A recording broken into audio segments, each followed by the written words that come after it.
Hello, magandang buhay po sa ating lahat. Muli po ay tayo po ay itutuloy po natin yung karugtong ng mga ginawang mabuti ng ating Panginoon sa pagbi-Bible sharing namin dahil hindi pa po yun tapos.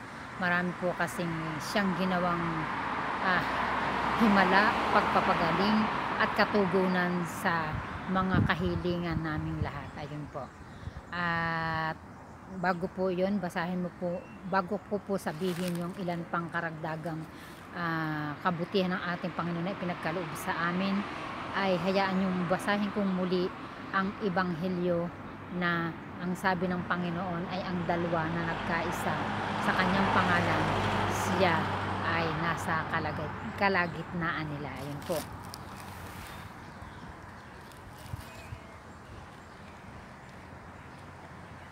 At don't forget po, subscribe to my channel, Christina 1122 Valencia.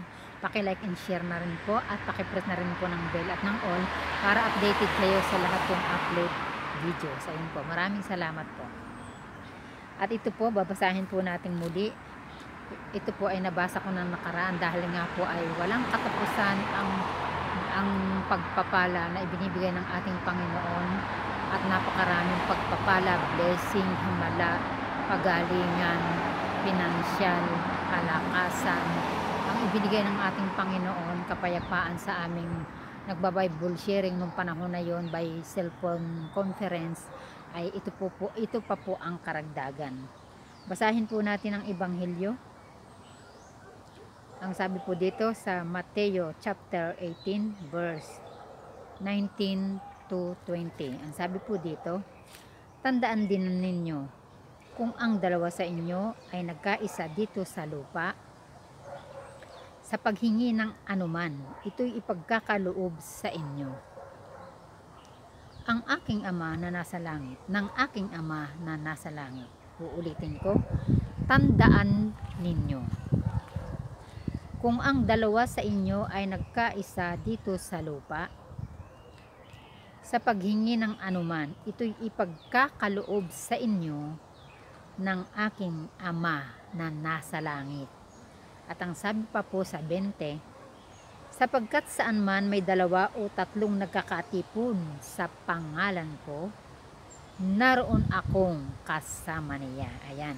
Ang sabi po pala dito sa Ebanghelyo na aking binanggit na sa ilang video ko ay hingin ninyo, ang sabi po dito ay tandaan din ninyo, kung ang dalawa sa inyo ay nagkaisa dito sa lupa sa paghingi ng anuman, ito'y ipagkakaloob sa inyo ng aking Ama na nasa langit. Ayun po, ang nagsasalita po dito ay sa ang Panginoong Hesus. Ayan po. At yun nga po, itutuloy po natin yung mga pagpapalang tinanggap namin ng gabi, ng buong panahon. Bali, yun po ay umabot yata yung Bible sharing namin na yun ng isang buwan, kung hindi ako nagkakamali. Ay marami pong himala at pagpapala na ipinagkaloob ang ating Panginoon. Nabanggit ko na po nga nung unang video ko dito sa Mateo 18, 19-20 na yung una pong himala doon ay lahat po kami ay nagkaroon ng kapayapaan, nakatulog ng mahusay. Ayan po. Ang pangalawa po, yung isa po nating kapatid na Pentecostal, kasi po na iba-iba na pong sekta kami doon, hindi lang Pentecostal, hindi lang Katoliko, iba't ibang sekta na po ang dumalo doon sa Bible sharing by phone conference po na iyon, na hindi ko na po mga kakilala yung mga tao doon, nagkakarinig na lang po kami sa boses. Ayan po. At yun nga po, yun pong pangalawa, yun nga pong isang Pentecostal naman, nauupirahan sa puso, hindi siya po naupirahan gawa ng salita ng Diyos na kanyang pinaniwalaan at napakinggan. At may ginawa po kasi yung ating kapatid na yun bago po nangyari ang kagalingan sa kanya. Ang nangyari po doon ay kinabukasan, pagkatapos po ng unang attend niya ng Bible sharing na yun, gabi po yun, alas 11 hanggang alas 12, ay nagtanong, tinawagan niya po ako uli at nagtanong po siya sa akin na ang sabi niya, Katoliko po ba kayo?" Sabi niya gano'n. Sabi ko, "Oo naman." Sabi niya, "Bakit po, mayroong rosaryo ang Katoliko?" Sabi niya gano'n. Ibig sabihin may rosaryo po kayo?" Sabi niya gano'n. Sabi ko, "Opo naman." Sabi ko gano'n. Ngayon, ang sabi niya, ang ngayon, ipinaliwanag ko po sa kanya yung ibig sabihin ng kung ano po ba ang pakinabang ng rosaryo sa ating mga mananampalataya. At ipinaliwanag ko nga po sa kanya na yung bawat butil ng rosaryo ay nangangahulugan ng pananampalataya ng Inang Birheng Maria sa ating Panginoon. Yun po yung aking nasambit sa kanya, at ang bawat butil po noon ay ginawa ng taong kinasihan ng banal na espiritu upang magawa ang rosaryo, sapagkat kung hindi po tayo kubkob ng banal na espiritu, o ang isang tao ang yung gumawa ng rosaryo ay hindi po niya kayang bigyang kahulugan ang bawat butil ng rosaryo. Yun nga po, at siya po ay naliwanagan, at bandang huli siya po ay humingi po ng tawad. Ang sabi niya, "Sister, patawad po." Sabi ko naman, "Wala ka pong kasalanan sa akin, sa Panginoon ka humingi ng tawad, at pinatawad ka na ng ating Panginoon sa pamamagitan ng pagtanggap mo sa Kanya, sa pakikinig mo ng Kanyang mabuting balita, ay pinatawad ka na ng Panginoon, at angkinin mo na ang iyong kagalingan, at hindi ka na mauupirahan." At iyon po ay inangkin ng ating kapatid ng mga oras na yun. Kaya nga po siya ay nakapagtanong, kasi nga yung unang Bible sharing po namin na yun ay hindi po siya makapagsalita talaga. Ayaw nga po niya mag-attend, napilit ko lang po siya. Ang sabi ko, "Sister, makinig ka na lang, at ang salita ng Diyos ang tunay na nagpapagaling." At bandang huli nga po ng aming Bible sharing, isa-isa ko po silang pinanalangin, at kami po ay nagulat lahat dahil siya po ay nakapagsalita ng maayos, masaya na siya. At ayun po, araw-araw na po siyang uma-attend, tumatawag sa pagba-Bible sharing na yon.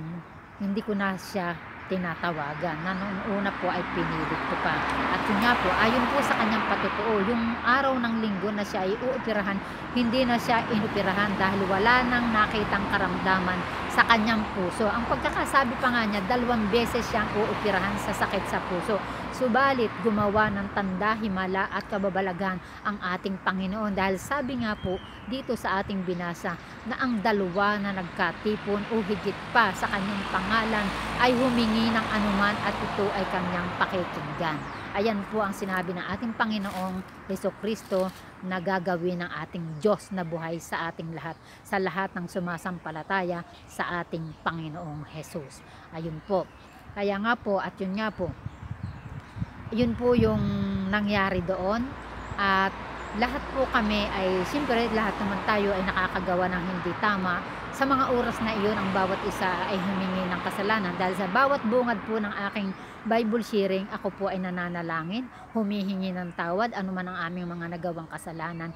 At ang bawat isa ay alam ko na sumasabay sa aking panalangin. Kaya naman tinanggap namin ang mga himala, pagpapala, kagalingan, material blessing, financial blessing, kapayapaan, peace of mind na hinihingi namin lahat sa ating Panginoon.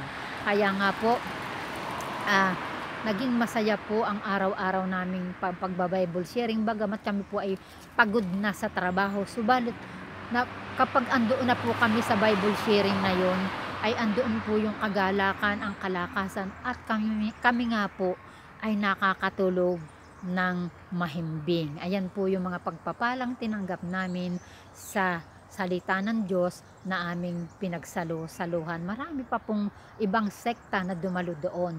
Hindi ko na po matandaan yung mga basta sabi nila ay na-answered prayer sila. Pero ang unang-unang tinanggap po namin lahat ay ang kapayapaan ng isipan, kung kaya't ang bawat gabi ng aming pagtulog ay napakasarap na ng aming pagkakahimbing. Ayun po.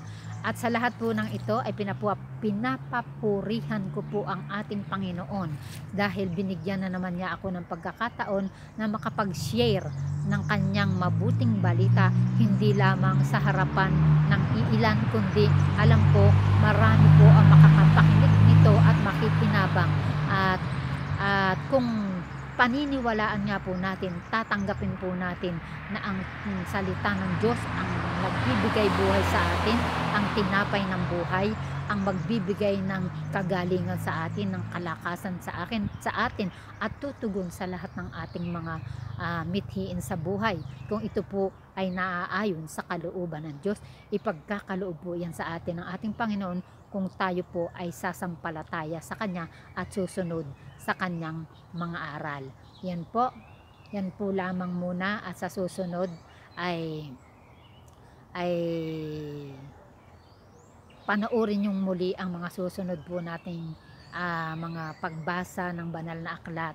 At salamat sa Diyos sapagkat pinagbinigyan na naman niya ako ng pagkakataon na magpagamit sa Kanya upang makapagpahayag ng Kanyang mabuting balita ng kaligtasan. Kasi nga po, marami pa pong pagpapala ang ginawa ng ating Panginoon sa pamamagitan ng paghahatid ko ng mabuting balita sa mga taong depressed na, sa mga taong galit na, sa mga taong walang trabaho.